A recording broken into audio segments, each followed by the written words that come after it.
Il y avait une fois une fille nommée Hawa, dont la meilleure amie Fatou avait déménagé dans une ville voisine et avait donc changé d'école. Hawa continuait à envoyer des messages à Fatou, mais les réponses de celle-ci devenaient de plus en plus rares. Pour son anniversaire, Hawa était très excitée que sa meilleure amie vienne, mais elle reçut ensuite un message de Fatou disant qu'elle était malade et devait rester à la maison. Hawa était très triste et se mit à pleurer. Son frère essaya de la réconforter, mais elle pleura sur son épaule, se sentant comme si elle perdait sa meilleure amie. Son frère se leva soudainement et dit « Allez, viens, on va fêter ton 18e anniversaire. » Il l'emmena dans un bar où elle n'était jamais allée auparavant. Juste avant qu'il ne s'assoie, Hawa vit Fatou à une table avec deux autres filles. Elle fut très bouleversée et sortit en courant du bar.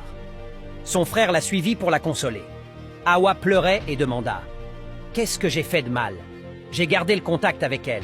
Je l'ai appelée, je lui ai envoyé plein de messages, mais elle ne répond presque plus. Pourquoi m'évite-t-elle?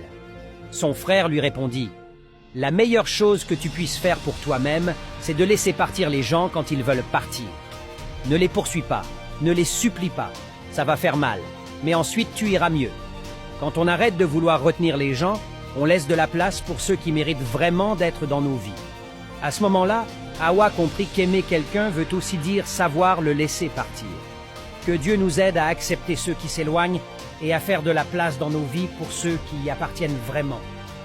Si tu es d'accord avec cette prière, commente Amen et abonne-toi.